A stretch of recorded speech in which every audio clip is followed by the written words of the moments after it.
like a cage. This world is restricting me.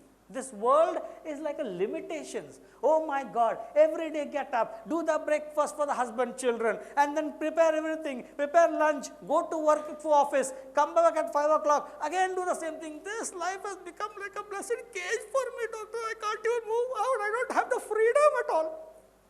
I don't have the freedom.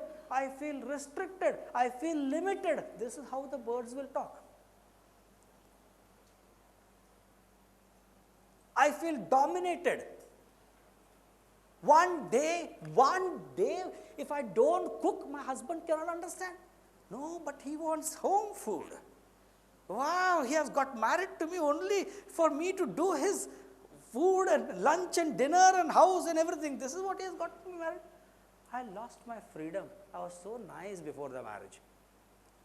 Describe that freedom. Oh, such a beautiful world that is. Such a beautiful world that is.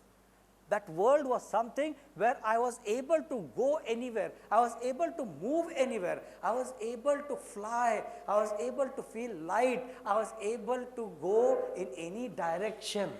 That was the freedom that I had, doctor. This was my life.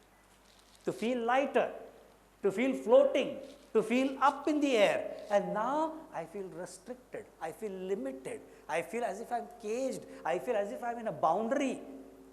And this restriction, these boundaries are something that absolutely bothers me. This is what actually bothers me. Are you getting this?